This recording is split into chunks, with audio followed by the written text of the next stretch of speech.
O que significam as palavras de Jesus em João 15? Eu sou a videira verdadeira e meu pai é o agricultor, e todo ramo que em mim não dá fruto, ele o corta, e todo ramo que produz fruto, ele o poda, para que produza mais fruto ainda.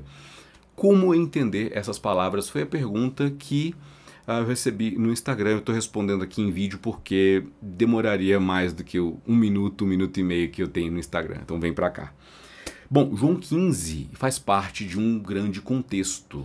E começa no capítulo 14, quando Jesus inicia uma sessão de grandes discursos. O capítulo 14, o capítulo 15 e o capítulo 16 fazem parte dessa sessão de um grande discurso de Jesus a respeito de si mesmo, da sua natureza, do seu ministério, do seu propósito e dos seus discípulos. Essa sessão é encerrada no capítulo 17, quando Jesus ele ora pelos seus discípulos, é a oração sacerdotal de Jesus, que desemboca na sua paixão no capítulo 18, quando Judas o trai. E essa sessão de discursos que começa no capítulo 14, ela sucede à sessão anterior, que é uma sessão narrativa, iniciada lá no capítulo 11, quando Jesus ressuscita Lázaro. Aqui na casa de Lázaro, no capítulo 12, 6 dias antes da Páscoa, Maria oferece uma libra de nardo puro, um perfume muito caro, e começa todo um movimento de conspiração dos sacerdotes para matar tanto Jesus quanto Lázaro. E esse movimento vai crescendo, toma proporções gigantescas, não é à toa que Jesus ele vai morrer lá na frente, spoiler. Mas no capítulo 13, essa é a chave para a gente entender o que acontece lá no 15. Porque no capítulo 13, Jesus sabe que a sua hora de partir já havia chegado, e ele inicia um movimento de lava-pés. Ele lava os pés dos discípulos, aqui ó, verso 4. Levantou-se da ceia, tirou a vestimenta de cima, tomando uma toalha, cingiu-se com ela e depois colocou água numa bacia e começou a lavar os pés dos discípulos.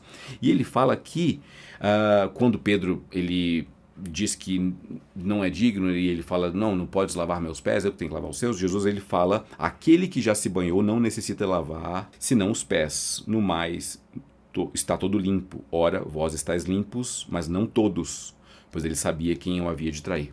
O movimento aqui é de, existem pessoas que estão em Jesus. Essas pessoas aqui no contexto são os apóstolos. São pessoas que fazem parte, são ramos que fazem parte de uma videira. Lá na alegoria que Jesus constrói no capítulo 15, ele fala que eu sou a videira, meu pai é o agricultor, e aqueles ramos que estão em mim, esses precisam dar frutos. O que não dá fruto é cortado, o que dá fruto é podado para que dê mais frutos. Mas só que ele não termina aí, ele continua até o verso 5 para efeito de uma completude dessa alegoria. Vós já estáis limpos por causa da palavra que eu vos tenho falado. Vocês perceberam aqui uma similaridade com o capítulo 13? No capítulo 13, ele fala sobre lavar os pés, ele falando, quem já está limpo não precisa de ser banhado, a não ser os pés. Então Jesus ele lava os pés dos discípulos. E ele fala, permanecer em mim, no verso 4 do capítulo 15, permanecer em mim e eu permanecerei em vós. O ramo de si mesmo não pode produzir fruto se não estiver na videira. Tampouco vós podereis produzir fruto se não permanecerdes em mim. Eu sou a videira, vós sois os ramos. Se alguém permanecer em mim e eu nele, esse dá muito fruto. Sem mim nada podeis fazer. Então, existe aqui uma relação entre estar na videira, produzir fruto e estar limpo. Tem pessoas dentro da comitiva de Jesus, dos apóstolos, né, do colégio apostolar de Jesus, que estão nele, mas não dão frutos.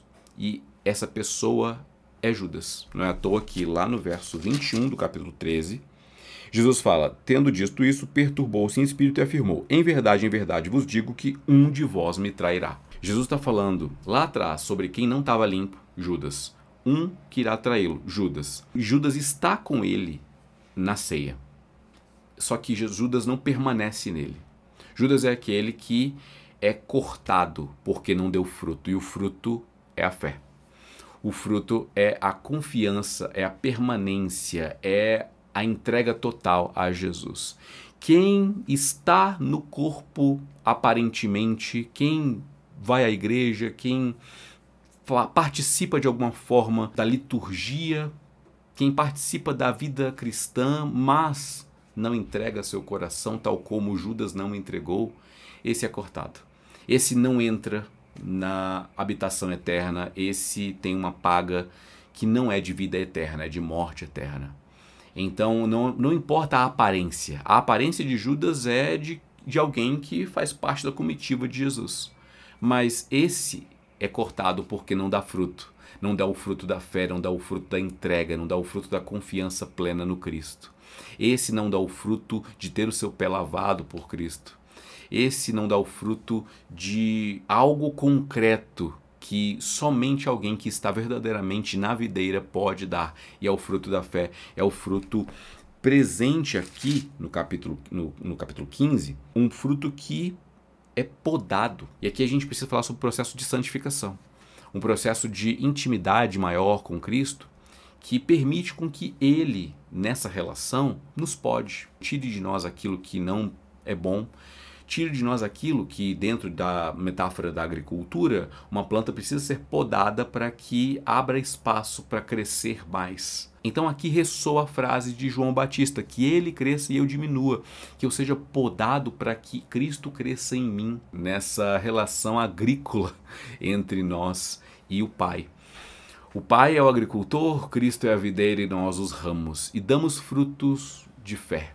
No verso 3, Jesus diz que vós já estáis limpos por causa da palavra que eu tenho vos falado. Se no capítulo 13 a limpeza vem da água que lava os pés dos discípulos, simbolizando uma completude na limpeza, aqui no 15 a palavra entra no coração, nos limpa do mal e frutifica em nós. Só que o coração de Judas era muito duro, a palavra não entrou. Cumpre aqui novamente uma outra metáfora, que é a do semeador.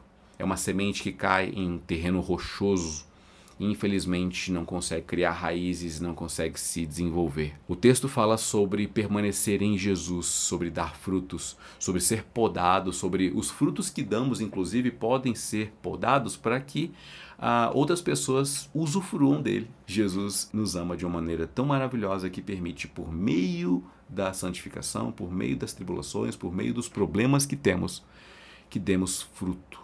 Quer saber se você está dando fruto ou não? Faça uma autoanálise. Você é discípulo de Jesus? Você tem se tornado como Jesus? Você tem feito o que Jesus fez? Tem falado o que Jesus falou? Tem lembrado das palavras de Jesus e praticado? Então, está dando fruto. Caso contrário, é tempo de arrependimento. Ainda não é tarde. Ainda não chegaram os anjos para separar joio de trigo. É possível arrependimento. É possível que esse ramo que aparentemente está, mas não dá fruto, possa ser enxertado na videira e dê fruto. É assim que eu responderia essa questão.